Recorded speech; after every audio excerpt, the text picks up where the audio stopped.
Hello friends, welcome to crazy GK trick. दोस्तों, monthly current affair की हमारी series को आगे बढ़ाते हैं और आज के इस वीडियो में हम बात करते हैं फरवरी मंथ के सभी इंपॉर्टेंट करंट अफेयर की। वीडियो काफ़ी इंपॉर्टेंट है, काफ़ी ऐसे क्वेश्चन हैं जो आने वाली एग्जाम में आपको देखने को ज़रूर मिलेंगे, तो वीडियो को आप एंड तक ज़रूर देखिएगा फ्रेंड्स। अगर आप इस वीडियो का डिटेल PDF लेना चाहते हैं तो आप crazy GK trick application download कर लीजिएगा, वहाँ पर आपको ऑप्शन मिल जाएगा। अगर आप मंथली करंट अफेयर सीरीज़ के प्रीवियस वीडियो देखना चाहते हैं तो आप मंथली करंट अफेयर की प्लेलिस्ट फॉलो कर सकते हैं, वहाँ पर प्रीवियस मंथ के वीडियो भी आप रिवाइज कर पाएंगे। चलिए बिना किसी देरी के हम सेशन को स्टार्ट करते हैं। पहला क्वेश्चन है, भारत के नए मुख्य चुनाव आयुक्त चीफ इलेक्शन कमिश्नर के रूप में इनमें से किसे नियुक्त किया गया है? तो फ्रेंड्स, 17 फरवरी 2025 को ज्ञानेश कुमार को इंडिया का 26वां चीफ इलेक्शन कमिश्नर बनाया गया है। उन्होंने 25 चीफ इलेक्शन कमिश्नर जो थे राजीव कुमार, उनका स्थान लिया है। अपॉइंटमेंट की प्रोसेस की बात करें फ्रेंड्स, तो 3 member committee prime minister Narendra Modi की अध्यक्षता में इनकी नियुक्ति करती है।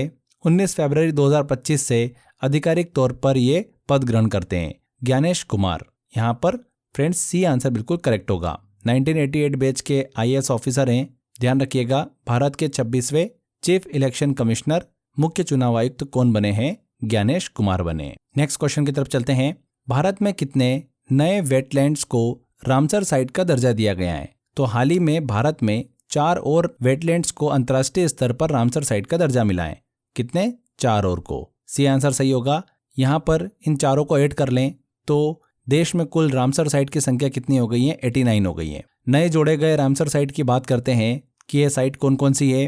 इसमें 2 तो बहुत ही इंपॉर्टेंट है, सिक्किम की और झारखंड की, जहाँ पर पहली बार रामसर साइट जो है वो घोषित हुई है, इसलिए ध्यान रखिएगा। 4 रामसर साइट जो नए जोड़े गए हैं उनको एक बार देख लेते हैं। सकरा कोट्टई पक्षी अभ्यारण्य तमिलनाडु का, इसे रामसर साइट के रूप में घोषित किया गया। थेरंगल पक्षी अभ्यारण्य तमिलनाडु का, इसे भी रामसर साइट के रूप में दर्जा दिया गया। केचियोपल्लरी वेटलैंड्स सिक्किम का, ये सिक्किम की पहली रामसर साइट है, ध्यान रखिएगा इस चीज़ को। उदवा झील झारखंड की, इसे भी रामसर साइट का दर्जा दिया गया, ये भी झारखंड की पहली रामसर साइट है। यहाँ पर जो स्टूडेंट बिल्कुल नए हैं, जिन्हें रामसर साइट के बारे में कुछ भी नहीं पता है, तो फ्रेंड्स रामसर कन्वेंशन के बारे में आपको पता होना चाहिए कि ये एक अंतर्राष्ट्रीय संधि थी जो वेटलैंड्स के संरक्षण और सतत उनके उपयोग को बढ़ावा देती है। 1971 में ईरान के रामसर शहर में इसे अपनाया गया था और 172 देशों ने इसे स्वीकार किया था, जिसमें भारत भी शामिल था। विश्व भर में अगर कुल रामसर साइट की बात करें तो लगभग 2500 से ज़्यादा हैं, और शीर्ष 3 देशों की बात करें तो UK में सबसे ज़्यादा 176 रामसर साइट है। उसके बाद मैक्सिको का नंबर आता है जहाँ पर 144 है, एंड तीसरी कंट्री की बात करें तो भारत का नाम आता है 89। एशिया में सबसे ज़्यादा रामसर साइट अगर कहाँ पर है तो वो भारत में है। भारत में अब तक रामसर साइट की संख्या कितनी है? 89 है। 4 और ऐड कर ली अभी हमने, जो लेटेस्ट अभी घोषित की गई है। तमिलनाडु में ध्यान रखिएगा सबसे अधिक रामसर साइट है, 20 रामसर साइट। नेक्स्ट क्वेश्चन की तरफ चलते हैं। हाल ही में माउंट तारानाकी को कानूनी व्यक्ति लीगल पर्सन घोषित किया गया। यह पर्वत किस देश में स्थित है? माउंट तारानाकी की बात करें तो ये न्यूजीलैंड में स्थित है। पहले तो इसे तारानाकी मोंगा के नाम से भी जाना जाता है। माउंट तारानाकी को कानूनी व्यक्ति लीगल पर्सन क्यों घोषित किया गया?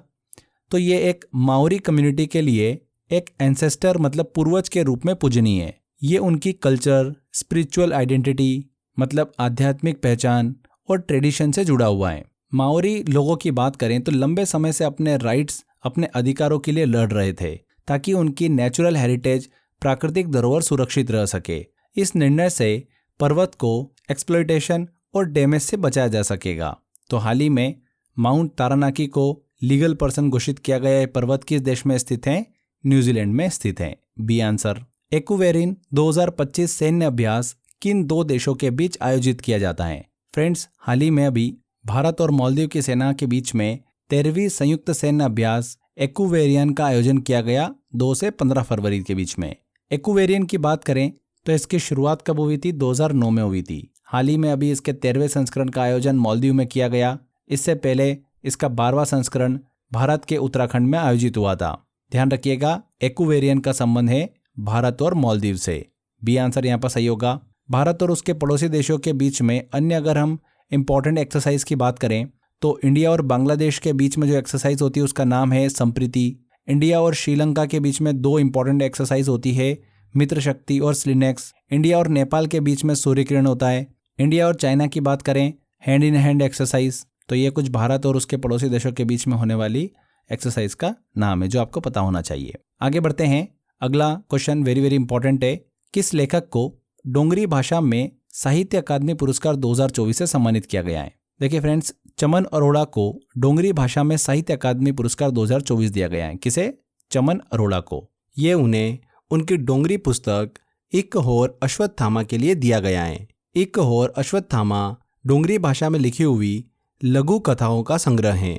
यहाँ पर फ्रेंड्स हम साहित्य अकादमी अवार्ड की बात करें तो ये पुरस्कार उपन्यास, लघु कथाएं, कविता, निबंध और नाटक सहित विभिन्न श्रेणियों में प्रदान किए जाते हैं।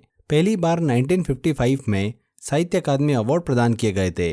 कुल 24 भाषाओं में साहित्य अकादमी अवार्ड दिया जाता है। 22 8वीं अनुसूची की भाषाएं और इंग्लिश एंड राजस्थानी, कुल 24 भाषाओं में साहित्य अकादमी अवार्ड प्रदान किए जाते हैं। साहित्य अकादमी अवार्ड 2024 के अन्य विजेताओं की बात करें, इंपॉर्टेंट अगर हम डिस्कस करें तो अंग्रेजी भाषा में स्प्रिट नाइट्स उपन्यास के लिए स्ट्रिंग किरे को ये पुरस्कार दिया गया है।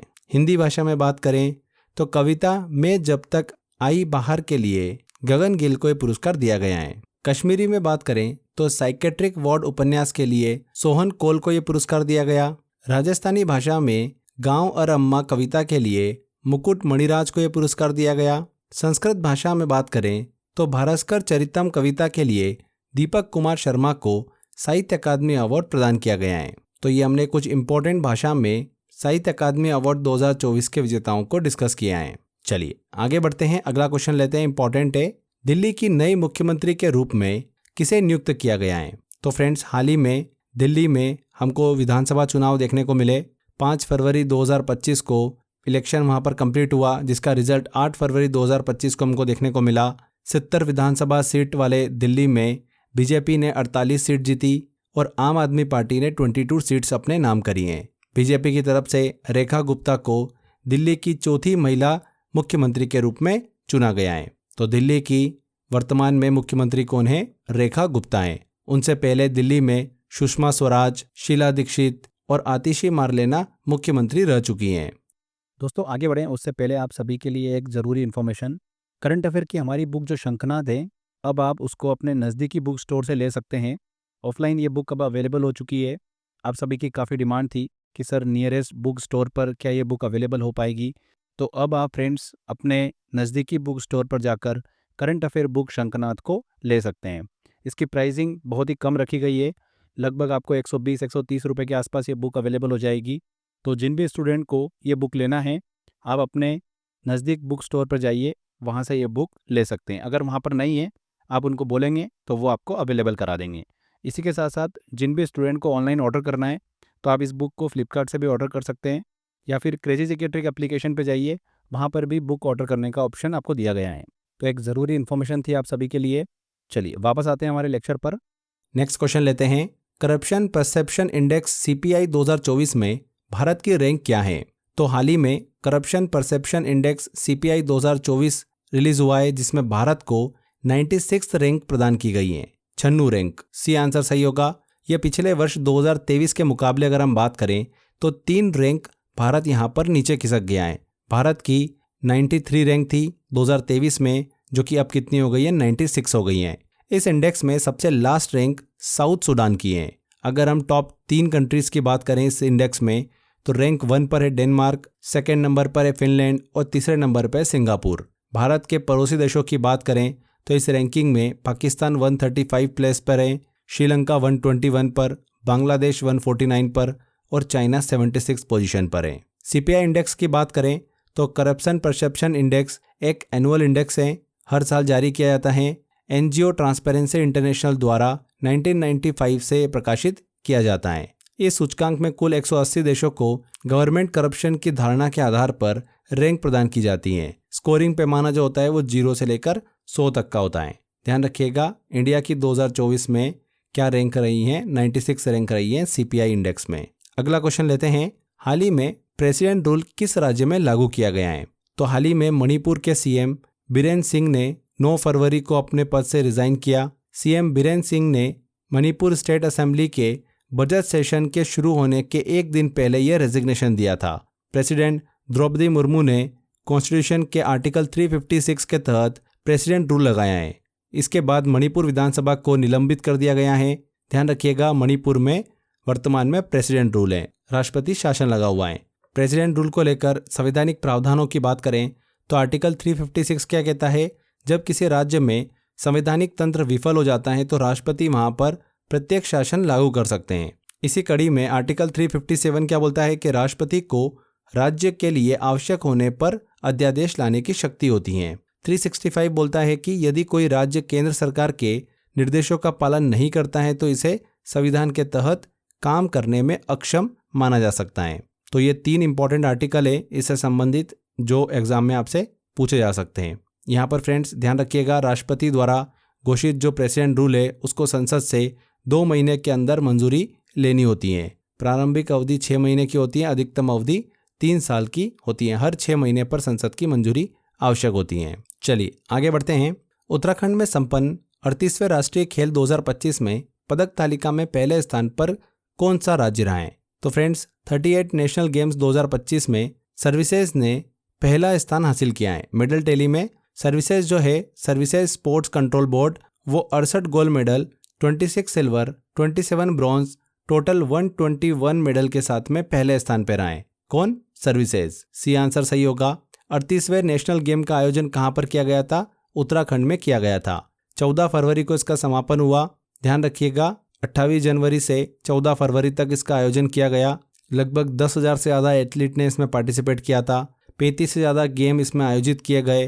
प्रधानमंत्री नरेंद्र मोदी के द्वारा 38वें नेशनल गेम का इनॉग्रेशन किया गया था। ध्यान रखिएगा, उत्तराखंड में आयोजित किया गया और पहले स्थान पर पदक तालिका में कौन रहा है? सर्विसेज रहा है। दूसरे स्थान पर महाराष्ट्र रहा है और तीसरे पे हरियाणा रहा है। नेक्स्ट है NCW राष्ट्रीय महिला आयोग नेशनल कमीशन फॉर वुमेन के अध्यक्ष विजया राहटकर ने किस पुस्तक का पहला संस्करण हाल ही में लॉन्च किया है? तो 31 जनवरी को राष्ट्रीय महिला आयोग का 33वां स्थापना दिवस सेलिब्रेट किया गया। इस बार इसकी थीम थी नारी तू Narayani. National commission for women की अध्यक्ष जो है विजया राहटकर, उन्होंने अपनी पुस्तक कर्मयोगिनी वीरांगना का पहला संस्करण लॉन्च किया है। ये जो पुस्तक है अहिल्याबाई होलकर के साहस और नेतृत्व पर आधारित है। यहाँ पर बी आंसर बिल्कुल सही होगा, कर्मयोगिनी वीरांगना। हमने फ्रेंड्स NCW की बात करी, नेशनल कमीशन फॉर वुमेन की, तो भारत सरकार की एक स्टैट्यूटरी बॉडी है, एक संवैधानिक संस्था है। National commission for women act 1990 के एक्ट के तहत इसे बनाया गया था। इसका गठन 31 जनवरी 1992 को हुआ था। पहली अध्यक्ष कौन रही थी? जयंती पटनायक रही थी। करंटली कौन है अध्यक्ष इसकी? विजया राहटकर है 2024 से। ठीक है, चलिए आगे बढ़ते हैं। नेक्स्ट क्वेश्चन है 33 वर्ष की उम्र में संन्यास लेने वाली सिमोना हालेप किस खेल से संबंधित हैं? तो पूर्व वर्ल्ड नंबर 1 और 2 बार की grand slam champion Simona Halep ने 33 साल की उम्र में टेनिस से संन्यास लेने की घोषणा करी है। सिमोना हालेप की बात करें तो 2017 में पहली बार women's tennis association WTA world number 1 बनी थी। 2 बार ग्रैंड स्लैम टेनिस टूर्नामेंट जीत चुकी है, फ्रेंच ओपन 2018 में और विंबलडन 2019 में। यहाँ पर WTA की बात करी हमने, वुमेन्स टेनिस एसोसिएशन की, तो महिला टेनिस का मेन मैनेजमेंट ऑर्गेनाइजेशन है जिसकी स्थापना 1973 में हुई थी। सिमोना हालेप ने हाल ही में संन्यास की घोषणा करी है। किस खेल से संबंधित है? टेनिस से संबंधित है। नेक्स्ट है हाल ही में जारी बजट 2025-26 में कौन सी नई योजना लॉन्च की गई है? देखिए फ्रेंड्स, बजट से रिलेटेड मैंने एक डेडिकेटेड वीडियो आपके लिए बना रखा है। बहुत ही अच्छे से मैंने उसमें डिटेल में आपको एक्सप्लेन किया है। हर छोटी छोटी इन्फॉर्मेशन मैंने आपको प्रोवाइड करी है। MCQ फॉर्मेट में हमने वीडियो कंप्लीट कर रखा है। अगर आपने बजट 2025 से रिलेटेड वीडियो नहीं देखा है तो आप देख लीजिए, डिस्क्रिप्शन बॉक्स और कमेंट बॉक्स में लिंक दे रखा है, या फिर आप यूट्यूब पर भी सर्च करेंगे बजट 2025 बाय क्रेजी जी के ट्रिक, या फिर बजट बाय अक्षय सर करके सर्च करेंगे, आपको यूट्यूब पे मिल जाएगा वीडियो। वो अच्छे से वीडियो देख लीजिएगा, क्वेश्चन आपका उसी में से बन जाएगा। फिर भी मैं आपको एक जनरल ओवरव्यू दे देता हूँ। यहाँ पर क्वेश्चन ये पूछा जा रहा है कि इनमें से कौन सी नई योजना लॉन्च की गई है? तो बजट 2025-26 में प्रधानमंत्री धन धान्य कृषि योजना को लाया गया है। कौन सी? प्रधानमंत्री धन धान्य कृषि योजना। बी आंसर बिल्कुल करेक्ट होगा। इस योजना के तहत कृषि उत्पादकता को बढ़ाने के लिए 100 कृषि जिलों में ये योजना लाई जाएगी। 1.7 करोड़ किसानों को इससे लाभ होगा। प्रधानमंत्री धन धान्य कृषि योजना। बजट जो है फ्रेंड्स हर साल 1 फरवरी को लाया जाता है। पहले बजट 28 फरवरी को लाया जाता था। जिसे 2017 में बदलकर 1 फरवरी कर दिया गया है। फाइनेंस मिनिस्टर निर्मला सीतारमण ने हाल ही में बजट प्रस्तुत किया है। ध्यान रखिएगा, सबसे ज़्यादा लगातार बजट पेश करने वाली फाइनेंस मिनिस्टर कौन सी हैं? निर्मला सीतारमण है। इस बार उन्होंने अपना 8वां बजट पेश किया है। सबसे ज़्यादा बार अगर देखें तो मोरारजी देसाई ने 10 बार बजट पेश कर रखा है, पर इन्होंने 10 बार जो बजट पेश किया था वो लगातार नहीं करा था। अगर हम लगातार की बात करें तो निर्मला सीतारमण पहले नंबर पर हैं। उन्होंने लगातार 8 बार बजट पेश किया है। ओवरऑल अगर हम देखें कि बजट सबसे ज़्यादा किसने बार प्रस्तुत किया है तो मोरारजी देसाई ने करा है। इसके बाद पी चिदम्बरम का नाम आता है। उन्होंने 9 बार बजट को प्रस्तुत किया है। फिर प्रणब मुखर्जी ने 8 बार बजट को प्रस्तुत किया है। क्लियर? 2025-26 का जो बजट रहा है उसकी थीम रही है सबका विकास। गवर्नमेंट ने इस बार लगभग 50 लाख करोड़ के आसपास का बजट जो है वो प्रस्तुत किया है, जिसमें 4.4% का फिस्कल डेफिसिट का टारगेट रखा है जीडीपी का। बहुत सारी घोषणा की गई। बिहार में मखाना बोर्ड की स्थापना की जाएगी। किसान क्रेडिट कार्ड लोन सीमा को 3 लाख से 5 लाख बढ़ाया गया। असम में यूरिया प्लांट बनाने का अनाउंसमेंट किया गया। Toy sector promotion scheme, India को ग्लोबल टॉय हब बनाने का प्लान किया गया। जल जीवन मिशन को 2028 तक एक्सटेंड किया गया। इनकम टैक्स स्लैब में भी हमको काफ़ी ज़्यादा बड़ा चेंज देखने को मिला। 12 लाख तक की या 12 लाख से कम तक की अगर इनकम आपकी सालाना है तो उसे टैक्स फ्री कर दिया गया है। इसके अलावा इनकम टैक्स स्लैब में भी काफ़ी बड़ा चेंजेस हमको देखने को मिला है, जो कि हमने बजट वाले वीडियो में डिटेल में डिस्कस कर रखा है। तो एक छोटा सा ओवरव्यू था। चलिए अब आगे बढ़ते हैं, अगले क्वेश्चन की तरफ चलते हैं। 3 फरवरी 2025 को बेल्जियम के नए प्रधानमंत्री कौन बने हैं? तो बार्ट डी वेवर 3 फरवरी 2025 को बेल्जियम के नए प्रधानमंत्री के रूप में नियुक्त हुए हैं। बेल्जियम की बात करें तो बेल्जियम की कैपिटल क्या है? ब्रुसेल्स है। बेल्जियम की पार्लियामेंट में 2 हाउसेस हैं। पहला है सीनेट अपर हाउस, जहां पर 60 सीटें होती है। दूसरा है चैम्बर ऑफ रिप्रेजेंटेटिव मतलब लोअर हाउस, जहां पर 150 सीट्स होती हैं। ध्यान रखिएगा, हाल ही में अभी बार्ट डी वेवर बेल्जियम के नए प्रधानमंत्री बने हैं।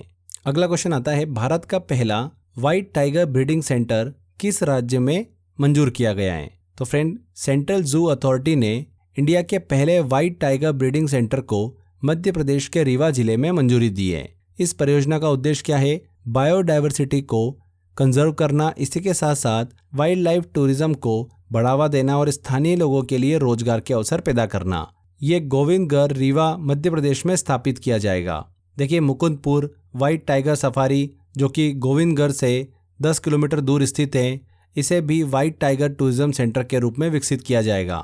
ध्यान रखिएगा फ्रेंड्स, रीवा को व्हाइट टाइगर की भूमि, लैंड ऑफ व्हाइट टाइगर के रूप में पहचान मिलेगी।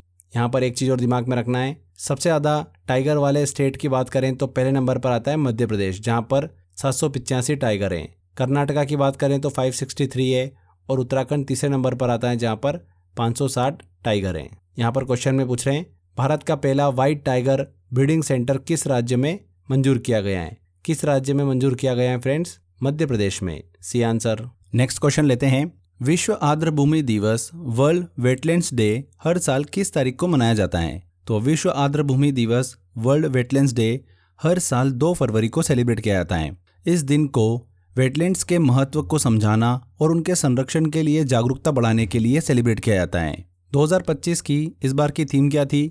Protecting wetlands for our common future. 2021 में यूनाइटेड नेशन जनरल असेंबली ने आधिकारिक रूप से 2 फरवरी को वर्ल्ड वेटलैंड्स डे विश्व आर्द्र भूमि दिवस घोषित किया था। वेटलैंड्स की बात करें, वेटलैंड्स के महत्व को समझें तो वेटलैंड्स पृथ्वी के केवल 6% एरिया को कवर करते हैं, लेकिन 40% बायोडाइवर्सिटी को सपोर्ट भी करते हैं। वेटलैंड्स प्राकृतिक फिल्टर की तरह काम करती है, जिससे वाटर सोर्सेज की सप्लाई होती है। यहाँ पर 2 फरवरी बिल्कुल करेक्ट आंसर होगा। नेक्स्ट क्वेश्चन आता है, संयुक्त सैन्य अभ्यास साइक्लोन 2025 किस 2 देशों के बीच आयोजित किया गया? हाल ही में फ्रेंड्स 10 फरवरी को इंडिया और इजिप्ट के बीच में साइक्लोन 2025 जॉइंट मिलिट्री एक्सरसाइज की शुरुआत हुई थी। ये अभ्यास 14 दिनों तक राजस्थान के माजन फील्ड फायरिंग रेंज में आयोजित किया गया। ये इसका 3rd एडिशन था। फर्स्ट एडिशन 2023 में राजस्थान के जैसलमेर में आयोजित हुआ था। सेकेंड एडिशन इसका मिस्र में हुआ था, इजिप्ट में हुआ था, और तीसरा एडिशन जो है हाल ही में अभी कंप्लीट हुआ है राजस्थान में। यहाँ पर इंडिया और इजिप्ट बिल्कुल करेक्ट आंसर होगा।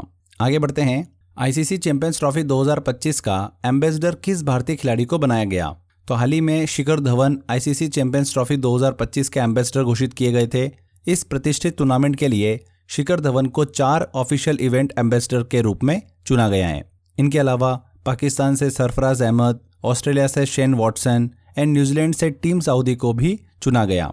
आईसीसी चैंपियंस ट्रॉफी की बात करें तो इस टूर्नामेंट का आयोजन हर 4 सालों में किया जाता है। पिछली बार 2017 में इसका आयोजन किया गया था, लास्ट एडिशन था वो 8th एडिशन, और उसका विनर कौन रहा था? पाकिस्तान रहा था। 2017 के बाद में चैंपियंस ट्रॉफी जो है वो आयोजित नहीं हुई थी। 2025 में अभी चैंपियंस ट्रॉफी जो है वो आयोजित की गई। चैंपियंस ट्रॉफी से रिलेटेड एक डेडिकेटेड वीडियो मैं आपके लिए प्लान कर दूंगा, उसमें हम अच्छे से डिटेल में हर एक छोटी छोटी चीज़ें कवर कर लेंगे। यहाँ पर शिखर धवन बिल्कुल करेक्ट आंसर होगा। आगे बढ़ते हैं। ग्रीस के नए राष्ट्रपति के रूप में इनमें से किसे चुना गया? तो हाल ही में ग्रीस की संसद ने कॉन्स्टेंटाइन टासुलास को देश के नए राष्ट्रपति के रूप में चुना है। कॉन्स्टेंटाइन की बात करें तो पूर्व संसद अध्यक्ष भी रह चुके हैं। अगर बात करें कि किस पार्टी से आते हैं तो न्यू डेमोक्रेसी पार्टी से ये संबंधित हैं। 13 मार्च 2025 को ये ग्रीस के नए राष्ट्रपति के रूप में शपथ लेंगे। ग्रीस की बात कर रहे हैं तो ग्रीस की कैपिटल क्या है? एथेंस है। यहाँ पर सी आंसर बिल्कुल करेक्ट होगा। नेक्स्ट क्वेश्चन आता है, फरवरी 2025 में प्रकाशित the new icon Savarkar and the facts पुस्तक के लेखक कौन है? तो प्रसिद्ध लेखक और विचारक अरुण शौरी ने अपनी नई किताब the new icon Savarkar and the facts लिखी है। ये पुस्तक विनायक दामोदर सावरकर की विचारधारा और उनके ऐतिहासिक प्रभाव पर केंद्रित है। अरुण शौरी की बात करें तो इकोनॉमिस्ट रहे हैं, जर्नलिस्ट रहे हैं and writer and politician. Arun Shourie की बात करें तो the Indian Express and Times of India के एडिटर रहे। इनके राजनीतिक जीवन की बात करें तो अटल बिहारी वाजपेयी गवर्नमेंट में 1998 से 2004 के बीच में कम्युनिकेशन एंड इंफॉर्मेशन टेक्नोलॉजी मंत्री रहे, मिनिस्टर रहे। 1982 में इन्हें रेमन मैग्सेसे अवार्ड दिया गया था। 1990 में इन्हें पद्म भूषण से भी सम्मानित किया चुका है। ध्यान रखिएगा, हाल ही में इन्होंने अभी नई किताब लिखी है the new icon Savarkar and the facts, Arun Shourie ने। नेक्स्ट क्वेश्चन लेते हैं। टाइम मैगजीन की वुमेन ऑफ द ईयर 2025 सूची में स्थान पाने वाली एकमात्र भारतीय महिला कौन है? तो हाल ही में टाइम मैगजीन ने अपनी women of the year 2025 list जारी करी है, घोषित करी है। इसमें इंडियन की वाइल्ड लाइफ संरक्षक पूर्णिमा देवी बर्मन को भी शामिल किया गया है। पूर्णिमा देवी बर्मन की बात करते हैं तो असम के रहने वाली wild life biologist and conservationist हैं। इनके अच्छे प्रयासों को ध्यान में रखते हुए 2017 में नारी शक्ति पुरस्कार से इन्हें सम्मानित किया गया था प्रेसिडेंट के द्वारा। 2022 में चैंपियन ऑफ द अर्थ पुरस्कार से भी यूएनईपी के द्वारा इन्हें सम्मानित किया जा चुका है। हाल ही में ध्यान रखिएगा, टाइम मैगजीन की वुमेन ऑफ द ईयर 2025 सूची में इन्हें शामिल किया गया। पूर्णिमा देवी बर्मन, डी आंसर। नेक्स्ट है, पद्मश्री पुरस्कार से सम्मानित सुक्री बोम्मगौड़ा का निधन हो गया। यह किस क्षेत्र से संबंधित थी? सुक्री बोम्मगौड़ा की बात करें तो हल्लाकी लोक संगीत की प्रसिद्ध गायिका थी। कर्नाटक की हल्लाकी वोक्कालिगा समुदाय से आती थी। उन्हें walking encyclopedia of Halakki folk music भी कहा जाता था, क्योंकि उन्हें हल्लाकी लोक संगीत का बहुत अच्छा ज्ञान था। 2017 में इन्हें पद्मश्री पुरस्कार से सम्मानित किया गया था फोक म्यूजिक, लोक संगीत और संस्कृति संरक्षण, कल्चर प्रिजर्वेशन के लिए। ध्यान रखिएगा, सुक्री बोम्मगौड़ा लोक संगीत, फोक डांस से संबंधित थी। नेक्स्ट क्वेश्चन आता है, धर्म गार्जियन संयुक्त सैन्य अभ्यास किन 2 देशों के बीच आयोजित किया जाता है? किन के बीच आयोजित किया जाता है? भारत और जापान के बीच में धर्म गार्जियन संयुक्त सैन्य अभ्यास, जॉइंट मिलिट्री एक्सरसाइज जो है वो आयोजित की जाती है। अभी सुर्खियों में इसलिए है क्योंकि 25 फरवरी से लेकर 9 मार्च के बीच में इस जॉइंट मिलिट्री एक्सरसाइज को आयोजित किया जा रहा है। ये joint military exercise Indian army और Japan ground self defence force के बीच में आयोजित होती है। इसका उद्देश्य क्या है? काउंटर टेररिज्म ड्रिल्स करना और दोनों सेनाओं के बीच तालमेल बढ़ाना। इसकी शुरुआत 2018 में हुई थी। इस एक्सरसाइज का ये 6th एडिशन है।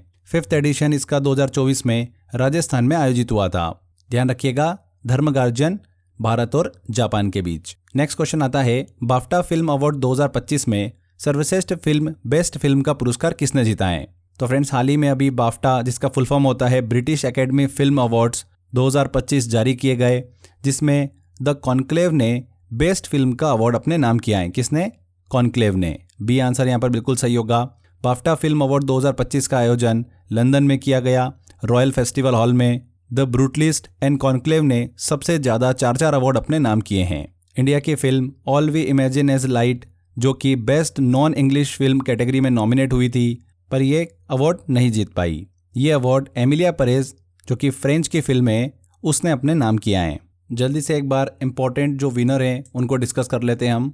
बेस्ट फिल्म का अवार्ड किसे दिया गया? कॉन्क्लेव को दिया गया। आउटस्टैंडिंग ब्रिटिश फिल्म का अवार्ड कॉन्क्लेव ने अपने नाम किया है। बेस्ट डायरेक्टर का अवार्ड ब्रेडी कॉर्बेट ने अपने नाम किया द ब्रूटलिस्ट के लिए। बेस्ट एक्टर और एक्ट्रेस जो है, देखिए यहाँ पर ध्यान रखिएगा, बिल्कुल सेम है, जो एकेडमिक अवार्ड के अंदर जीते हैं ना, वही बाफ्टा अवार्ड के अंदर भी जीते हैं। बेस्ट एक्टर का अवार्ड मिला है एड्रियन ब्रॉडी को द ब्रूटलिस्ट के लिए, एंड बेस्ट एक्ट्रेस का अवार्ड मिला है माइकी मेडिसन को एनोरा फिल्म के लिए।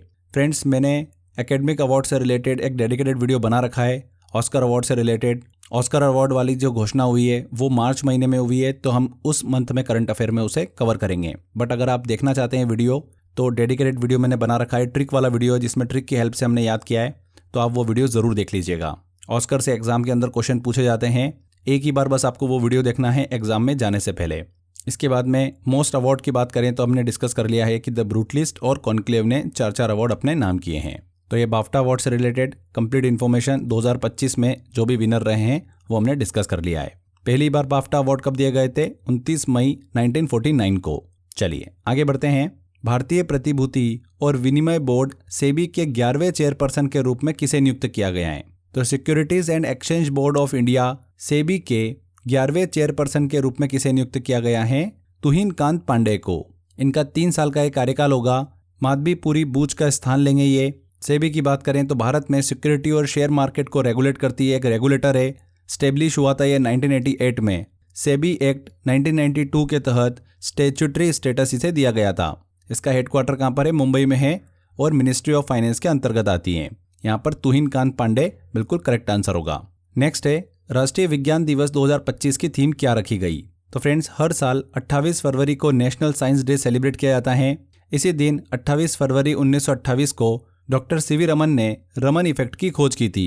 उन्हीं के सम्मान में 28 फरवरी को नेशनल साइंस डे सेलिब्रेट किया जाता है। 1930 में इन्हें इस खोज के लिए नोबेल प्राइज दिया गया था, जो भारत का पहला विज्ञान क्षेत्र का नोबेल प्राइज था। 1986 में इंडियन गवर्नमेंट ने 28 फरवरी को नेशनल साइंस डे घोषित किया था। पहली बार 1987 में इसे आधिकारिक रूप से सेलिब्रेट किया गया। 2025 की बात करें फ्रेंड्स, तो इस बार इसकी थीम क्या रखी गई थी? वैश्विक नेतृत्व के लिए भारतीय युवाओं का सशक्तिकरण, विज्ञान और नवाचार के लिए विकसित Bharat. Empowering Indian youth for global leadership in science and innovation for विकसित भारत। सी आंसर यहाँ पर बिल्कुल करेक्ट होगा। आगे बढ़ते हैं। मायाधर राउत का हाल ही में निधन हो गया, ये किस क्षेत्र से संबंधित थे? हाल ही में फ्रेंड्स, प्रख्यात ओडिसी नृत्य गुरु मायाधर राउत का निधन हो गया 92 वर्ष की आयु में। उन्हें फादर ऑफ ओडिसी डांस भी कहा जाता है। ये कटक ओडिशा से संबंधित हैं। 1952 में कटक में कला विकास केंद्र की सह-स्थापना की। यह भारत का पहला संस्थान जिसने ओडिसी नृत्य सिखाना शुरू किया। मायाधर राउत को 2010 में पद्मश्री से भी सम्मानित किया जा चुका है। किस क्षेत्र से संबंधित थे? ये डांस नृत्य से संबंधित थे, और स्पेसिफिक अगर आपसे एग्जाम में पूछ ले तो ओडिसी नृत्य गुरु। आगे बढ़ते हैं। हाल ही में प्रकाशित पुस्तक life on Mars collected story किसके द्वारा लिखी गई है? तो फ्रेंड्स, हाल ही में अभी नमिता गोखले ने अपनी पुस्तक लाइफ ऑन मार्स को लॉन्च किया है। ये एक शॉर्ट स्टोरी कलेक्शन है जिसमें 15 कहानियां शामिल हैं। ये कहानियां ह्यूमन इमोशन और माइथोलॉजी जैसी थीम पर आधारित हैं। नमिता गोखले की बात करें तो उत्तर प्रदेश की रहने वाली हैं। जयपुर लिटरेचर फेस्टिवल की संस्थापक भी हैं। 2021 में अपनी पुस्तक थिंग्स टू लिव बिहाइंड के लिए साहित्य अकादमी अवार्ड इन्होंने जीता था। ध्यान रखिएगा, लाइफ ऑन मार्स हाल ही में लॉन्च की गई किसके द्वारा लिखित पुस्तक है? नमिता गोखले के द्वारा लिखित पुस्तक है। आगे बढ़ते हैं। अगला क्वेश्चन है, जर्मनी के नए चांसलर कौन होंगे? तो हाल ही में जर्मनी में चुनाव हुए जिसमें फ्रेडरिक मर्ज के नेतृत्व में CDU-CSU गठबंधन ने जीत हासिल करी है। वे जल्द ही जर्मनी के चांसलर के रूप में नियुक्त किए जाएंगे। फ्रेडरिक की बात करें तो जर्मनी के इतिहास में दूसरे सबसे बुजुर्ग चांसलर होंगे। ये ओलाफ शॉल्ज को रिप्लेस करेंगे। जर्मनी के चांसलर की बात करें तो जर्मनी की फेडरल गवर्नमेंट का प्रमुख चांसलर होता है। कैबिनेट का चीफ एग्जीक्यूटिव होता है ये, जो सरकार का नेतृत्व करता है। अब तक जर्मनी के 36 चांसलर रह चुके हैं, 35 पुरुष और 1 महिला। जो एक महिला रही है वो कौन रही है? एंजेला मर्केल रही है। यहाँ पर फ्रेंड्स, फ्रेडरिक मर्ज बिल्कुल करेक्ट आंसर होगा। अगले क्वेश्चन की तरफ चलते हैं। शिक्षा संजीवनी बीमा योजना किस राज्य सरकार ने लॉन्च की है? तो राजस्थान सरकार ने शिक्षा संजीवनी बीमा योजना लॉन्च की है। इस योजना के तहत सरकारी स्कूलों के बच्चों और उनके माता पिता को एक्सीडेंट इंश्योरेंस दिया जाएगा। इसी के साथ साथ इस योजना के तहत यदि बच्चे के माता पिता की दुर्घटना में मृत्यु हो जाती है तो उसे 18 वर्ष तक छात्रवृत्ति भी प्रदान की जाएगी। यहाँ पर राजस्थान बिल्कुल सही आंसर होगा। आगे बढ़ते हैं। पहली EFIR दर्ज करने वाला पुलिस स्टेशन कौन सा है? तो जम्मू एंड कश्मीर पुलिस ने पहली EFIR रजिस्टर करी है। ये FIR विलगाम पुलिस स्टेशन में दर्ज की गई। ये FIR व्हाट्सएप के जरिए दर्ज की गई। FIR इश्तियाक अहमद डार ने दर्ज कराई है। पहली बार ईमेल से FIR दर्ज करने का मामला भी जम्मू कश्मीर में हुआ था। ध्यान रखिएगा, पहली EFIR दर्ज करने वाला पुलिस स्टेशन किस राज्य या केंद्र शासित प्रदेश में स्थित है? जम्मू कश्मीर में। नेक्स्ट क्वेश्चन आता है, पहली वुमेन पीस कीपर्स कॉन्फ्रेंस कहां पर आयोजित हुई? कहां पर आयोजित हुई दोस्तों? न्यू दिल्ली में। इसकी थीम भी ध्यान रखिएगा, women in peace keeping a global south perspective. किसके द्वारा इसे ऑर्गेनाइज किया गया? Ministry of external affair, ministry of defence and centre for United nation peace keeping के द्वारा। ऑब्जेक्टिव क्या था इस कॉन्फ्रेंस का? पीस मिशंस में महिलाओं की भूमिका को मजबूत करना, महिलाओं के लिए पीस कीपिंग ट्रेनिंग को बेहतर बनाना और वैश्विक शांति प्रयासों में दक्षिण देशों की भूमिका को बढ़ाना। भारत ने 1948 से अब तक 49 UN पीस कीपिंग मिशन में पार्टिसिपेट किया है, जहां पर 2 लाख से ज्यादा भारतीय सैनिकों ने संयुक्त राष्ट्र शांति अभियानों में सेवा दी है। ध्यान रखिएगा, पहली वुमेन पीस कीपर कॉन्फ्रेंस कहां पर आयोजित हुई है? नई दिल्ली में। अगला क्वेश्चन है, एशियन स्नूकर चैंपियनशिप 2025 का खिताब किसने जीता है? किसने जीता है? पंकज आडवाणी ने एशियन स्नूकर चैंपियनशिप 2025 जीती है। फाइनल में उन्होंने अमीर सरकोश को हराया है, जो कि ईरान के हैं। पंकज आडवाणी की बात करें तो ये उनका 14वां एशियन टाइटल है। इस चैंपियनशिप का आयोजन दोहा कतर में हुआ था। अगर हम एशियन स्नूकर चैंपियनशिप की बात करें तो 1984 से ये शुरू की गई थी। ध्यान रखिएगा, पंकज आडवाणी। अगला क्वेश्चन आता है, हाल ही में चर्चित हैरत उत्सव किस समुदाय द्वारा मनाया जाता है? हैरत फेस्टिवल की बात करें तो कश्मीरी पंडित के द्वारा इसे सेलिब्रेट किया जाता है। ये त्योहार जो है, फेस्टिवल, महाशिवरात्रि पर सेलिब्रेट किया जाता है। हैरत का मतलब होता है हर रात्रि, यानी शिवजी की रात। ये पर्व फाल्गुन के 13वें दिन से शुरू होकर पूर्णिमा न्यू मून तक चलता है। ये त्योहार कश्मीरी पंडित कम्युनिटी की कल्चर आइडेंटिटी को भी दर्शाता है और पंडित मुस्लिम यूनिटी का भी प्रतीक है। जम्मू कश्मीर के और भी फेस्टिवल है, जैसे कि तुलिप फेस्टिवल काफ़ी चर्चा में रहता है, शिकारा फेस्टिवल, सेफ्रॉन फेस्टिवल, गुरेज फेस्टिवल, तो इनको भी आप दिमाग में रखिएगा। अगला क्वेश्चन है, इंडियन सुपर लीग ISL 2024-25 का खिताब किस टीम ने जीता है? तो मोहन बगान सुपर जॉइंट ने ISL 2024-25 का खिताब अपने नाम किया है। फाइनल में उन्होंने ओडिशा FC को 1-0 से हराया है। ISL के बारे में बात करें तो भारत का प्रमुख फुटबॉल टूर्नामेंट है। 2014 में इसकी स्थापना हुई थी। अब तक 11 संस्करण इसके हो चुके हैं।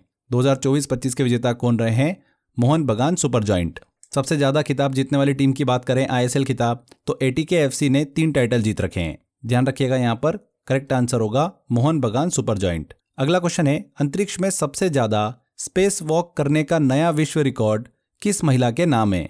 तो सुनीता विलियम ने 62 घंटे 6 मिनट का कुल स्पेस वॉक समय पूरा कर नया रिकॉर्ड स्थापित किया है। उन्होंने नासा की पेगी विटसन का 60 घंटे 21 मिनट का स्पेस वॉक रिकॉर्ड तोड़ा है। सुनीता विलियम और बच विल्मोर इस समय ISS मतलब इंटरनेशनल स्पेस स्टेशन में फंसे हुए हैं। बोइंग स्टारलिनर कैप्सूल में तकनीकी खराबी के कारण उनकी वापसी रुकी हुई है। सुनीता विलियम और बच विल्मोर को स्पेसएक्स और नासा के द्वारा जल्दी वापस धरती पर लाया जाएगा। उनकी वापसी की योजना 19 मार्च को बनाई गई है। सुनीता विलियम ने 9 महीने से अधिक समय अंतरिक्ष में बिताए हैं, जो कि अनपेक्षित था। इंडियन ओरिजिन की नासा की एस्ट्रोनॉट है। भारतीय मूल की सबसे अधिक समय तक स्पेस वॉक करने वाली महिला एस्ट्रोनॉट बन गई हैं। अगले क्वेश्चन की तरफ चलते हैं। BCCI पॉली उम्रीगर अवार्ड 2025 किसे दिया गया? तो BCCI ने पॉली उम्रीगर अवार्ड 2025 भारतीय तेज गेंदबाज जसप्रीत बुमराह को दिया है। ये पुरस्कार 1 फरवरी 2025 को मुंबई में आयोजित BCCI नमन अवार्ड समारोह में दिया गया।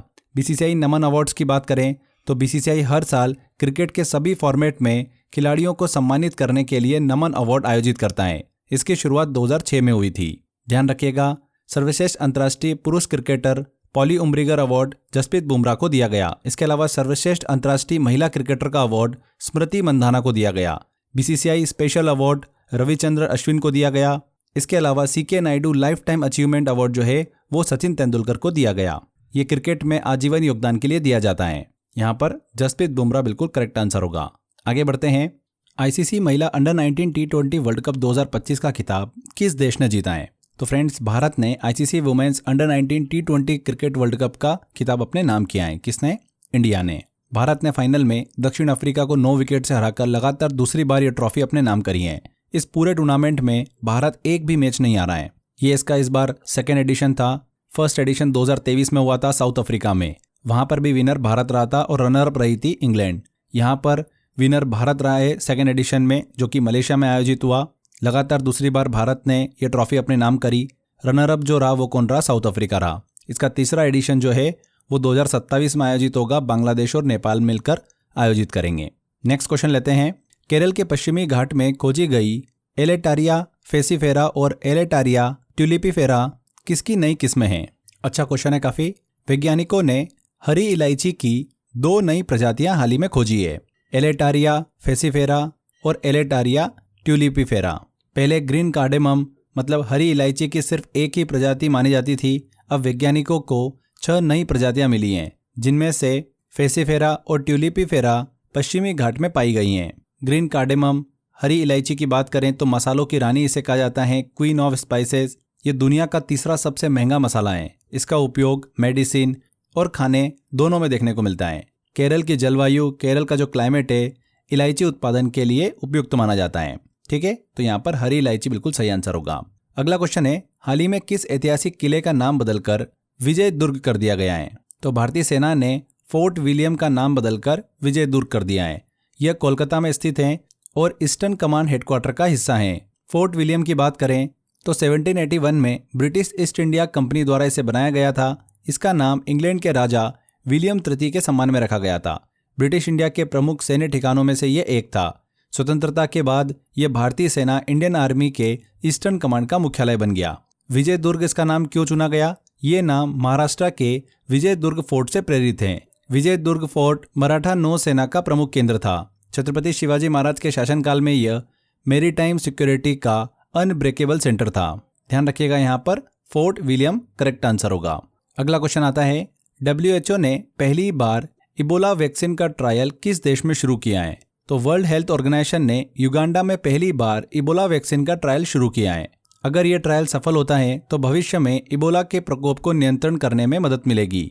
यह ट्रायल इबोला के सूडान वेरिएंट के लिए किया जा रहा है।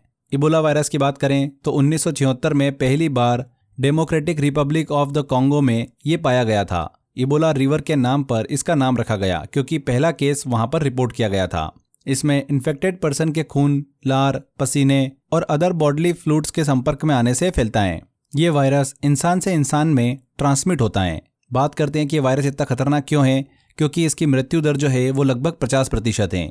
कुछ मामलों में यह 70 to 90% तक भी पहुंच सकता है। संक्रमित व्यक्ति में तेज बुखार होता है, हाई फीवर होता है, इंटरनल ब्लीडिंग होती है, डायरिया होता है और वॉमिटिंग होती है। क्या इबोला का कोई इलाज है? तो अभी तक इस वायरस का कोई भी निश्चित इलाज नहीं है। WHO और अन्य संस्थाएं इबोला वैक्सीन पर रिसर्च कर रही हैं। ये चमगादड़ों और संक्रमित व्यक्ति के संपर्क से फैलता है इबोला। यहाँ पर पूछा जा रहा है कि WHO ने पहली बार इबोला वैक्सीन का ट्रायल किस देश में शुरू किया है? तो युगांडा में। अगला क्वेश्चन है, फरवरी 2025 में नवीन चावला का निधन हुआ। वे किस पद पर कार्यरत थे? नवीन चावला की बात करें तो भारत के पूर्व मुख्य चुनाव आयुक्त थे, चीफ इलेक्शन कमिश्नर थे। 69 वर्ष की आयु में इनका निधन हुआ। 2005 से लेकर 2009 में भारत के चुनाव आयुक्त के रूप में इन्होंने कार्य किया था। इसके बाद 2009 से लेकर 2010 तक भारत के चीफ इलेक्शन कमिश्नर रहे हैं। भारत के 16वें चीफ इलेक्शन कमिश्नर थे। हाल ही में इनका निधन हुआ। अगला क्वेश्चन है, इंडियन अमेरिकन गायिका चंद्रिका टंडन को किस एल्बम के लिए ग्रैमी अवार्ड दिया गया है? तो चंद्रिका टंडन को 67th ग्रैमी अवार्ड में त्रिवेणी एल्बम के लिए बेस्ट न्यू एज, एम्बियंट और चांट एल्बम कैटेगरी में अवार्ड मिला है। चंद्रिका टंडन की बात करते हैं तो वह एक इंडियन अमेरिकन सिंगर हैं। इसी के साथ साथ वो एंटरप्रेन्योर भी हैं। उन्हें त्रिवेणी एल्बम के लिए यह अवार्ड दिया गया है। यह एल्बम भारतीय संगीत और पश्चिमी धुनें जो होती है, वेस्टर्न ट्यून्स, उनका एक सुंदर मिश्रण है। 67th ग्रैमी अवार्ड की बात करें तो 67th ग्रैमी अवार्ड का आयोजन 2 फरवरी को लॉस एंजलिस में किया गया। दुनिया के सबसे प्रतिष्ठित म्यूजिक अवार्ड में से एक है ग्रैमी अवार्ड। रिकॉर्डिंग एकेडमी द्वारा ये प्रदान किया जाता है। पहली बार 1956 को ये आयोजित किया गया था। आगे बढ़ते हैं, अगले क्वेश्चन की तरफ चलते हैं। आरबीआई ने रेपो रेट को कितना हाल ही में निर्धारित किया है? तो कितना निर्धारित किया है? 6.25%। हाल ही में reserve bank of India RBI ने रेपो रेट में 25 बेसिस पॉइंट की कटौती करी है। पहले यह 6.50 था, जिसे घटाकर अब 6.25 कर दिया गया है। यह निर्णय जो लिया गया मॉनेटरी पॉलिसी कमेटी की बैठक में लिया गया। पिछले 5 वर्षों में पहली बार यह रेट कम किया गया है। आखिरी बार बदलाव 2020 में हुआ था, जब इसे बढ़ाया गया था। रेपो रेट में बदलाव का असर क्या पड़ता है? Home loan, car loan, business loan, इन पर ब्याज दरें कम हो सकती हैं। नए लोन लेने वाले को सस्ते और अफोर्डेबल रेट पर लोन मिल सकता है। भारतीय अर्थव्यवस्था को ग्रोथ में मदद मिलेगी क्योंकि कम इंटरेस्ट पर लोन अवेलेबल होगा। इसी के साथ साथ इन्वेस्टमेंट भी बढ़ेगा। तो ये रेपो रेट में बदलाव का असर हमको देखने को मिलता है। यहाँ पर एक टर्म होती है रेपो रेट और रिवर्स रेपो रेट। दोनों में क्या अंतर होता है? रेपो रेट का मतलब होता है कि वह ब्याज, वह इंटरेस्ट दर जिस पर आरबीआई कमर्शियल बैंक को शॉर्ट टर्म लोन जो है वो प्रदान करता है। रिवर्स रेपो रेट क्या होता है? ये वह रेट होती है जिस पर आरबीआई कमर्शियल बैंक के अतिरिक्त फंड को अपने पास जमा करता है और उस पर इंटरेस्ट देता है। तो ये अंतर होता है रिवर्स रेपो रेट और रेपो रेट के अंदर। यहाँ पर हमने मॉनेटरी पॉलिसी कमेटी की बात करी, एमपीसी की। तो इसका गठन 2016 में किया गया था। ये देश की मॉनेटरी पॉलिसी को निर्धारित करने के लिए जिम्मेदार होती हैं। इसमें कुल 6 सदस्य होते हैं।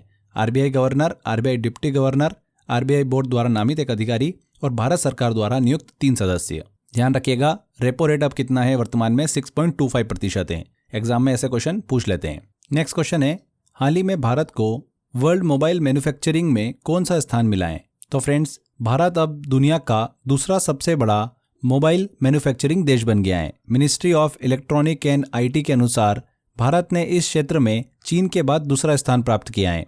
99.2% मोबाइल फोन्स का निर्माण देश में ही होता है। इससे इंपोर्ट पर निर्भरता जो है वो खत्म हो गई है। 2014 में केवल 2 मैन्युफैक्चरिंग यूनिट थी इंडिया के अंदर, लेकिन अब 300 से ज़्यादा हो गई हैं। एप्पल, सैमसंग, शाओमी जैसी जो वैश्विक कंपनियां हैं, ग्लोबल कंपनीज है, वो भारत में अपने जो मैन्युफैक्चरिंग प्लांट्स है वो स्टैब्लिश कर रही हैं। तो हाल ही में भारत को विश्व मोबाइल निर्माण में कौन सा स्थान मिला है? दूसरा। नेक्स्ट क्वेश्चन आता है, भारत को global lead green buildings 2024 ranking में कौन सा स्थान मिला है? तो भारत को तीसरा स्थान प्राप्त हुआ है। इस रैंकिंग की शुरुआत सन 2000 में हुई थी। यूएस ग्रीन बिल्डिंग काउंसिलिंग द्वारा यह रैंकिंग दी जाती है। ये एक सर्टिफिकेशन है जो किसी भी बिल्डिंग की energy efficiency, water conservation, carbon footprint reduction, इन सब पर आधारित होती हैं। इस रैंकिंग में पहले स्थान पर चीन है, दूसरे स्थान पर कनाडा है और तीसरे स्थान पर है भारत। ठीक है, नेक्स्ट क्वेश्चन की तरफ चलते हैं। पैरा आर्चरी एशिया कप 2025 में भारत ने कुल कितने स्वर्ण पदक जीते हैं? तो भारत ने कुल 6 स्वर्ण पदक अपने नाम करे हैं। इंडिया ने टोटल मेडल जो जीते हैं वो 12 जीते हैं, 6 गोल्ड, 3 सिल्वर और 3 ब्रॉन्ज। भारत पदक तालिका में पहले स्थान पर आए, दूसरे स्थान पर आए थाईलैंड और तीसरे स्थान पर आए Indonesia. Para archery Asia cup 2025 की बात करें तो इसका आयोजन कहां पर किया गया था? थाईलैंड के बैंकॉक में किया गया। भारत का अब तक का यह सर्वश्रेष्ठ प्रदर्शन है। इंडिया का बेस्ट परफॉर्मेंस निकल कर आया इस बार। आगे बढ़ते हैं। चर्चा में रहा थाईपुसम त्योहार फेस्टिवल किस समुदाय द्वारा मनाया जाता है? थाईपुसम तमिल हिंदू कम्युनिटी के द्वारा सेलिब्रेट किया जाता है। 11 फरवरी 2025 को प्रधानमंत्री नरेंद्र मोदी ने थाईपुसम के अवसर पर शुभकामनाएं दी। यह तमिल महीने के पहले पूर्णिमा दिन फुल मून डे को सेलिब्रेट किया जाता है। यह हिंदू भगवान लॉर्ड मुर्गन की सुरक्षा शक्ति पर विजय को सम्मानित करने के लिए मनाया जाता है। यह त्योहार भारत के अलावा Sri Lanka, Malaysia, Singapore, Indonesia, Mauritius, Fiji, south Africa, UAE, Caribbean देश, इन सभी जगह पर सेलिब्रेट किया जाता है। तो चर्चा में रहा थाईपुसम त्योहार किस समुदाय द्वारा सेलिब्रेट किया जाता है? तमिल हिंदू समुदाय द्वारा। C answer. उपराष्ट्रपति जगदीप धनखड़ द्वारा लॉन्च की गई पुस्तक आई एम के लेखक कौन है? हाल ही में वाइस प्रेसिडेंट जगदीप धनखड़ ने हिंदुजा ग्रुप के चेयरमैन गोपीचंद पी हिंदुजा द्वारा लिखित पुस्तक आई एम का विमोचन किया।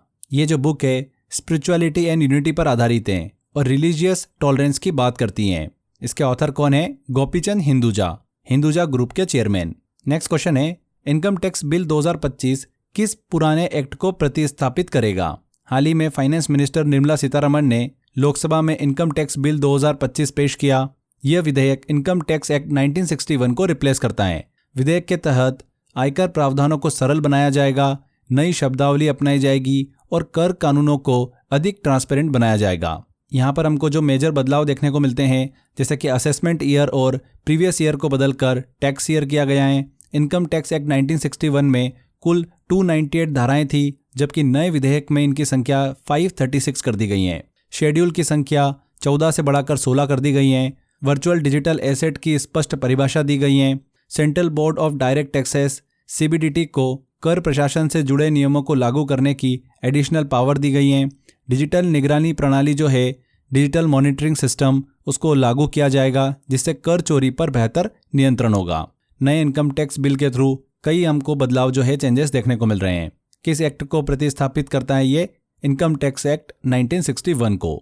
नेक्स्ट क्वेश्चन आता है, मित्र प्लेटफॉर्म किसने लॉन्च किया है? तो हाल ही में सेबी ने मित्र प्लेटफॉर्म को लॉन्च किया है। ये म्यूचुअल फंड निवेशकों के लिए एक नई सुविधा प्रदान करता है। मित्र प्लेटफॉर्म का फुल फॉर्म है mutual fund investment tracing and retrieval assistant. ये एक डिजिटल प्लेटफॉर्म है। इसका उद्देश्य क्या है? जो इन्वेस्टर होते हैं उनको अपने इनएक्टिव या फिर भूले हुए म्यूचुअल फंड निवेशकों को ट्रैक और पुनः प्राप्त करने में मदद करना। तो मित्र प्लेटफॉर्म किसने लॉन्च किया है? सेबी ने लॉन्च किया है। फरवरी 2025 में राजस्थान सरकार ने 132 साल पुरानी फोय सागर लेक का नाम बदलकर वरुण सागर रख दिया है। यह स्थल कहाँ पर स्थित है? तो हाल ही में राजस्थान सरकार ने 2 ऐतिहासिक स्थलों का नाम बदला है। ये दोनों स्थल अजमेर में स्थित हैं। 132 साल पुराने फोय सागर लेक का नाम बदलकर वरुण सागर कर दिया गया है। फोय सागर से वरुण सागर बनने की कहानी को डिस्कस करें तो 1892 में 1892 में ब्रिटिश इंजीनियर मिस्टर फोय ने इस झील का निर्माण कराया था। इसका नाम पहले फोय सागर लेक था, जो अब बदलकर वरुण सागर कर दिया गया है। ब्रिटिश काल के नामों को हटाकर भारतीय विरासत इंडियन हेरिटेज को सम्मान देने के लिए यह बदलाव किया गया है। इसी के साथ साथ 113 साल पुराने किंग एडवर्ड मेमोरियल भवन का नाम बदलकर महर्षि दयानंद विश्रांत गृह कर दिया गया है। इसका नाम बदलने के पीछे मुख्य कारण जो रहा है वो महर्षि दयानंद सरस्वती को सम्मान देना है, जिन्होंने समाज सुधार, सोशल रिफॉर्म और आर्य समाज की स्थापना की थी। ध्यान रखिएगा, 2025 में राजस्थान सरकार ने 132 साल पुरानी फोय सागर लेक का नाम बदलकर क्या कर दिया है? वरुण सागर कर दिया है। नेक्स्ट क्वेश्चन आता है, हाल ही में चर्चा में रही कोरवा कम्युनिटी किस राज्य से संबंधित है? तो कोरवा कम्युनिटी की बात करें, कोरवा समुदाय की, तो इस समुदाय ने संवैधानिक दर्जा और पारंपरिक परिधान को मान्यता देने के लिए 82 किलोमीटर की पदयात्रा निकाली है। इसीलिए चर्चा में है। कोरवा समुदाय के लोगों को कठेमाड़ महामृत्युंजय मंदिर में प्रवेश से रोका गया था, जिसके बाद उन्होंने ये प्रदर्शन किया। उनकी मांगे और उनके संघर्ष की बात करें तो कोरवा अपनी संस्कृति, परंपरा और पहचान के लिए संवैधानिक दर्जे की मांग कर रहे हैं। कर्नाटक सरकार और केंद्र सरकार से राजनीतिक आरक्षण, पॉलिटिकल रिजर्वेशन की मांग कर रहे हैं। कोरवा लैंग्वेज को ऑफिशियल स्टेटस देने की अपील भी की है। कोरवा को भारत में विशेष रूप से लाइसेंस प्राप्त हथियार रखने की अनुमति होती है। यह समुदाय ऐतिहासिक रूप से मैसूर राज्य और ब्रिटिश शासन के दौरान सैन्य सेवाओं में सक्रिय था। किस राज्य से संबंधित है? ये कर्नाटक से संबंधित है। अगला क्वेश्चन लेते हैं, वर्ल्ड पल्सेस डे हर साल किस तारीख को मनाया जाता है? तो हर साल 10 फरवरी को वर्ल्ड पल्सेस डे सेलिब्रेट किया जाता है। इसका उद्देश्य क्या है? दुनिया भर में पल्सेस मतलब दालों के महत्व के बारे में जागरूकता बढ़ाना। दालें जो होती है न्यूट्रिशन, फूड सिक्योरिटी और एनवायरनमेंट के लिए बहुत ही महत्वपूर्ण होती हैं। यह दिन यूनाइटेड नेशन द्वारा 2016 में इंटरनेशनल ईयर ऑफ पल्सेस के रूप में घोषित किया था। दालों की बात करें तो मिट्टी में नाइट्रोजन को बांधने में मदद करती हैं, जिससे केमिकल फर्टिलाइजर की ज़रूरत कम हो जाती है। अन्य फसलों की तुलना में दालें पल्सेस को कम पानी की ज़रूरत होती हैं। दालों की बात करें तो काली बीन्स, पिंटो बीन्स, राजमा, ये सभी ड्राई बीन्स होती है। दाल में बात करें तो मसूर, मूंग, तुअर, ये सभी प्रमुख दालें हैं, पल्सेस हैं। आगे देखिए फ्रेंड्स, अगले क्वेश्चन की तरफ चलते हैं। किस प्रसिद्ध फुटबॉल खिलाड़ी ने हाल ही में संन्यास की घोषणा करी है? तो ब्राजीलियन फुटबॉल प्लेयर है मार्सेलो। उन्होंने 36 साल की उम्र में हाल ही में संन्यास की घोषणा करी है। रियल मैड्रिड और ब्राजील की तरफ से खेलते थे। 2021 में रियल मैड्रिड के कप्तान भी बने थे। किस देश से आते हैं ये ध्यान रखिएगा, ब्राजील से आते हैं। पहला regional dialogue on social justice कहां पर आयोजित किया गया? 24-25 फरवरी 2025 को पहला regional dialogue on social justice का आयोजन नई दिल्ली में किया गया। यह कार्यक्रम ministry of labour and employment और CII employers federation of India द्वारा आयोजित किया गया। इसका उद्देश्य और महत्व क्या है? सरकारों, श्रमिक संगठनों, अंतर्राष्ट्रीय और क्षेत्रीय संस्थानों, वित्तीय संगठनों और शैक्षणिक समुदायों को एक मंच प्रदान करना। कहाँ पर आयोजित किया गया? ये नई दिल्ली में आयोजित किया गया।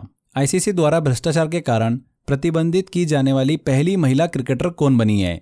तो हाल ही में बांग्लादेश की महिला क्रिकेटर है सोहेली अख्तर। उनको इंटरनेशनल क्रिकेट काउंसिल ICC ने भ्रष्टाचार के आरोप में दोषी पाते हुए 5 साल के लिए प्रतिबंधित कर दिया है। ICC द्वारा भ्रष्टाचार के कारण प्रतिबंधित की जाने वाली पहली महिला क्रिकेटर बन गई हैं।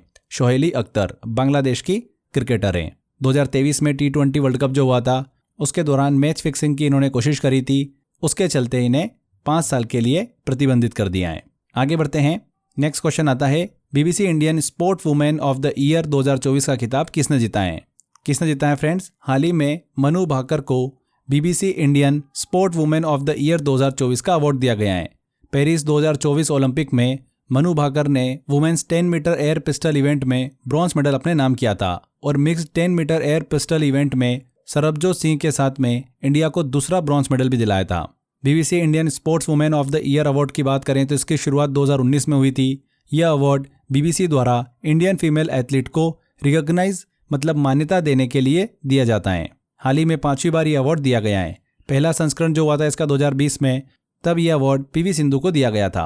2024 का यह खिताब किसे दिया गया है? मनु भाकर को दिया गया है। आगे बढ़ते हैं, अगला क्वेश्चन लेते हैं। एशियन विंटर गेम्स 2025 में पदक तालिका में पहला स्थान किस देश ने हासिल किया है?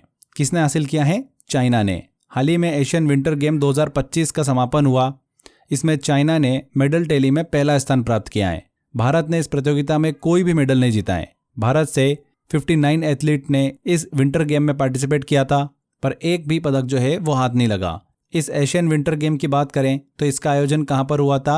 हार्बिन, चीन में हुआ था, 7 फरवरी से लेकर 14 फरवरी के बीच में। ध्यान रखिएगा, पदक तालिका में पहले स्थान पर आए चीन।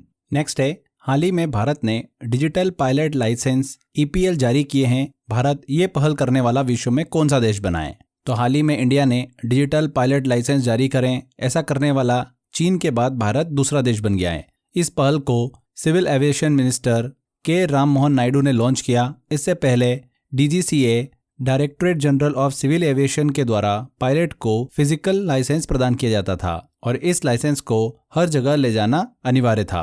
अब डिजिटल होने के बाद इसे e governance of civil aviation app के माध्यम से कहीं भी एक्सेस किया जा सकता है।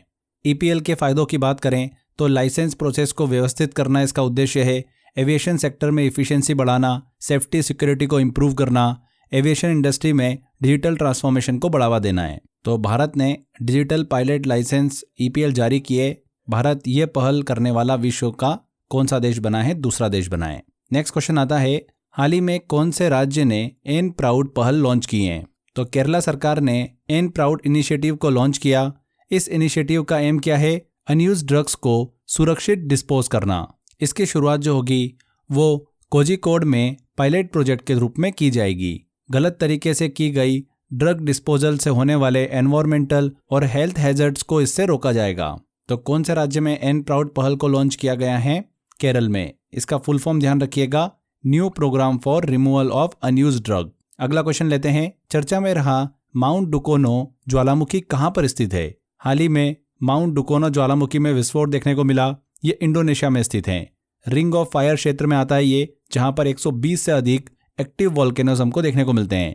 रिंग ऑफ फायर की बात करें तो पैसिफिक ओशन में जियोलॉजिकल जोन है जहां पर दुनिया के सबसे ज़्यादा भूकंप और ज्वालामुखी आते हैं।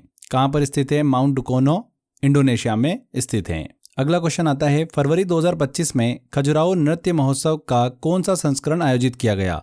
तो हाल ही में 51वें खजुराहो डांस फेस्टिवल का आयोजन मध्य प्रदेश के खजुराहो में किया गया। इसका आयोजन 20 से 26 फरवरी तक किया गया। इसमें 139 नृत्य कलाकारों ने 24 घंटे 9 मिनट 26 सेकंड तक लगातार कथक, भरतनाट्यम, कुचिपुड़ी, मोहिनीअट्टम और ओडिसी की प्रस्तुति देकर गिनीज वर्ल्ड रिकॉर्ड बनाया है। इसीलिए काफ़ी ज़्यादा सुर्खियों में रहा। कौन सा संस्करण था? खजुराहो नृत्य महोत्सव का ये 51वां संस्करण था, 51। ब्लूमबर्ग की 2025 रैंकिंग के अनुसार एशिया की सबसे धनी परिवारों की सूची में कौन शीर्ष पर है? तो ब्लूमबर्ग ने 2025 एशिया के सबसे अमीर परिवारों की रैंकिंग जारी करी है। इसमें मुकेश अंबानी और उनका परिवार शीर्ष स्थान पर हैं। इस सूची में शीर्ष 20 में 6 भारतीय परिवार शामिल हैं। यहाँ पर मुकेश अंबानी और उनका परिवार। C answer. ब्लूमबर्ग की बात करें तो अमेरिकन प्राइवेट कंपनी है, टेक्नोलॉजी, फाइनेंस, मीडिया के क्षेत्र में काम करती हैं। 1981 में ये फाउंडेड हुई थी। नेक्स्ट है, institute of chartered accountants of India का अध्यक्ष हाल ही में किसे नियुक्त किया गया है? तो हाल ही में फ्रेंड्स चरणजोत सिंह नंदा को institute of chartered accountants of India का नया प्रेसिडेंट अपॉइंट किया है। ये पूर्व प्रेसिडेंट रंजित कुमार अग्रवाल को रिप्लेस करेंगे। Institute of chartered accountants of India ICAI की बात करें तो भारत का सबसे बड़ा प्रोफेशनल अकाउंटिंग बॉडी है। इसका उद्देश्य क्या है? चार्टेड अकाउंटेंसी पेशे का प्रचार, विकास और विनिमय मतलब रेगुलेशन करना। इसकी स्थापना 1949 में हुई थी। मिनिस्ट्री ऑफ कॉर्पोरेट अफेयर्स के अंतर्गत आता है ये। ध्यान रखिएगा, यहाँ पर CA चरणजोत सिंह नंदा को हाल ही में अभी अध्यक्ष नियुक्त किया है। भारतीय महासागर सम्मेलन के 8वें संस्करण का आयोजन कहाँ पर हुआ? तो 8th इंडियन ओशन कॉन्फ्रेंस 2025 का आयोजन 16 से 17 फरवरी को मस्कट, ओमान में किया गया। इसका मुख्य उद्देश्य क्या है? इंडियन ओशन रीजन में क्षेत्रीय सहयोग को बढ़ावा देना, मैरीटाइम सिक्योरिटी, इकोनॉमिक डेवलपमेंट और एनवायरमेंटल सस्टेनेबिलिटी पर बात करना। इसमें 60 से ज़्यादा देश और अंतर्राष्ट्रीय संगठनों ने पार्टिसिपेट किया। IOC की बात करें, इंडियन ओशन कॉन्फ्रेंस की, तो हर साल आयोजित होने वाली एक इंटरनेशनल कॉन्फ्रेंस है। इसका फर्स्ट एडिशन 2016 सिंगापुर में आयोजित हुआ था। हाल ही में अभी इसका 8th एडिशन जो है वो मस्कट, ओमान में आयोजित किया गया। नेक्स्ट है 10 टन वर्टिकल प्लेनेटरी मिक्सर, जो सॉलिड प्रोपेलेंट्स के लिए दुनिया का सबसे बड़ा मिक्सर है, किस संगठन द्वारा विकसित किया गया? तो हाल ही में इसरो और CMTI central manufacturing technology institute Bangalore ने मिलकर दुनिया का सबसे बड़ा वर्टिकल प्रणोदक मिक्सर बनाया है। इस मिशन का उपयोग रॉकेट के लिए ईंधन बनाने के लिए किया जाएगा। यह मिक्सर सॉलिड प्रोपेलेंट्स को मिलाने में मदद करेगा, जिससे रॉकेट इंजन के लिए आवश्यक ऊर्जा उत्पन्न होगी। इस मिक्सर की जो कैपेसिटी है वो 10 टन तक की जो मटेरियल है उसको एक साथ मिलाने की है। इसमें खतरनाक रसायन जो हार्मफुल सब्सटेंसेस होते हैं उनको भी आसानी से मिलाया जा सकता है, जिससे ईंधन का निर्माण आसान हो जाएगा। बेसिकली इसरो ने CMTI के साथ मिलकर एक बड़ी मशीन बनाई है जो ठोस ईंधन को मिक्स करने का काम करेगी, जिससे रॉकेट के लिए फ्यूल बनाना आसान हो जाएगा।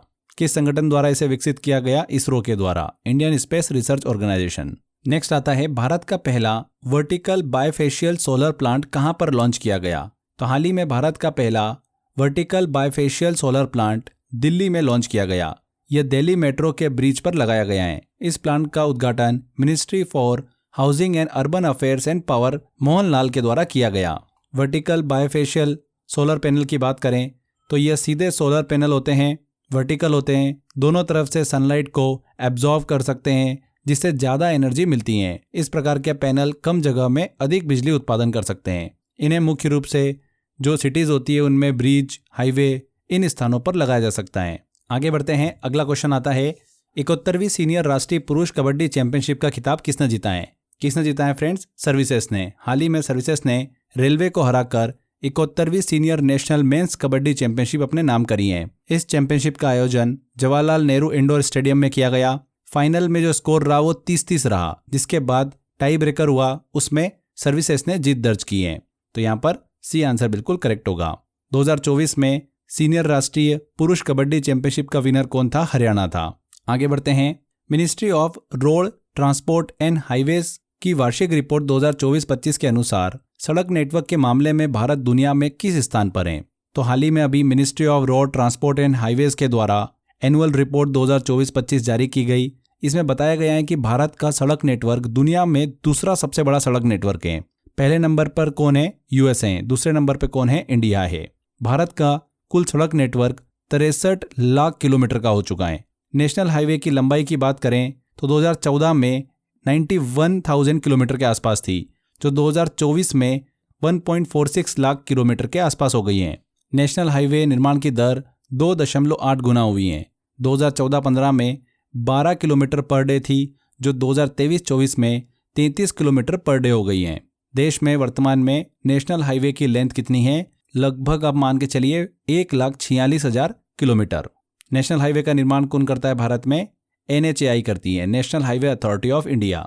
स्टेट हाईवेज की बात करें इस रिपोर्ट में तो स्टेट हाईवे की कुल लंबाई जो है वो वर्तमान में अभी 1,79,000 किलोमीटर के आसपास है। अगर एक्सप्रेसवे की बात करें हम तो टोटल लेंथ है देश में लगभग 5500 किलोमीटर के आसपास। एक्सप्रेसवे हाई स्पीड रोड होते हैं जहां पर वाहन 120 किलोमीटर प्रति घंटे की रफ्तार से चल सकते हैं। एक्सप्रेसवे को एक्सेस कंट्रोल रोड भी कहा जाता है, यानी इन सड़कों पर गाड़ियां सीमित एंट्री पॉइंट से ही प्रवेश कर सकती हैं। भारत के सबसे बड़े हाईवे और एक्सप्रेसवे की बात करें तो सबसे बड़ा हाईवे है नेशनल हाईवे 44, 3,745 किलोमीटर इसकी लंबाई है। भारत का सबसे लंबा नेशनल हाईवे कौन सा है? NH44 है। श्रीनगर, जम्मू कश्मीर से लेकर कन्याकुमारी तक ये फैला हुआ है। तो ध्यान रखिएगा, भारत का सड़क नेटवर्क दुनिया में दूसरा सबसे बड़ा नेटवर्क है, पहले स्थान पर अमेरिका है। अगला और आखिरी क्वेश्चन लेते हैं। टोंकिन की खाड़ी, गल्फ ऑफ टोंकिन किन दो देशों के बीच विवादित क्षेत्र हैं? किन दो देशों के बीच विवादित क्षेत्र है ये? चीन और वियतनाम। हाल ही में वियतनाम ने एक नया बेस लाइन मैप जारी किया है जिसमें गल्फ ऑफ टोंकिन में अपनी सीमा को डिफाइन किया है। उसी के चलते ये चाइना के साथ मैरीटाइम बाउंड्री को लेकर विवाद का कारण बना है। चाइना ने भी कुछ समय पहले अपना बेस लाइन मैप जारी किया था। उसमें उसने गल्फ ऑफ टोंकिन के नॉर्थर्न पार्ट को अपनी सीमा में दिखाया था। बेस लाइन की बात करें तो क्या होती है? समुद्री कानूनों में एक रेफरेंस पॉइंट होता है बेस लाइन, जिससे किसी कंट्री की मैरीटाइम बाउंड्री तय की जा सकती है। गल्फ ऑफ टोंकिन की बात करें तो यह साउथ चाइना सी के नॉर्थ वेस्टर्न हिस्से में स्थित है। यह क्षेत्र चीन और वियतनाम के बीच विवाद का कारण बना हुआ है। यहाँ पर चीन एंड वियतनाम बिल्कुल करेक्ट आंसर होगा। तो फ्रेंड्स, यहाँ पर देखिए हमारे ये फरवरी मंथ के सभी इंपॉर्टेंट करंट अफेयर कंप्लीट होते हैं। आई होप आपने सारे क्वेश्चन ध्यान से देखे होंगे। अगर आप इस वीडियो का डिटेल PDF लेना चाहते हैं तो आप crazy GK trick application download कर लीजिए। वहाँ पर आपको ऑप्शन मिल जाएगा, PDF सेक्शन में जाकर आप डाउनलोड कर पाएंगे। इसके अलावा अगर आप करंट अफेयर का कंप्लीट सॉल्यूशन लेना चाहते हैं तो OSS करंट अफेयर पैकेज आप ले सकते हैं। इस पैकेज में आपको जितना भी करंट अफेयर होता है वो सारा आपको सिंगल पैकेज में अवेलेबल करा दिया जाता है। चाहे आप मंथली करंट अफेयर PDF ले लो, ई-बुक ले लो, टेस्ट सीरीज ले लो, हर तरीके की मैराथन जो चैनल के ऊपर अपलोड होती है उसकी PDF नोट्स सभी आपको OSS करंट अफेयर पैकेज में दिया जाता है। तो अगर आप पूरा पैकेज लेना चाहते हैं वन टाइम तो आप इस पैकेज को भी एनरोल कर सकते हैं। डिस्क्रिप्शन बॉक्स और कमेंट बॉक्स में लिंक दे रखा है, आप वहां पर क्लिक कर एनरोल कर पाएंगे। इसके अलावा आप क्रेजी जीके ट्रिक एप्लीकेशन से भी इस पैकेज को ज्वाइन कर सकते हैं। तो फ्रेंड्स, आज के बाद इस सेशन में इतना ही। आई होप आपको वीडियो अच्छा लगा है, मेहनत अच्छी लगी है। अगर वीडियो अच्छा लगा है तो वीडियो को लाइक कर दीजिए, शेयर कर दीजिए एंड कमेंट करके ज़रूर बताइएगा कि वीडियो कैसा लगा। अगर आपने अभी तक चैनल को सब्सक्राइब नहीं कराएं तो सब्सक्राइब भी कर लीजिए फ्रेंड्स। मिलते हैं अगले वीडियो में। Till then, bye bye.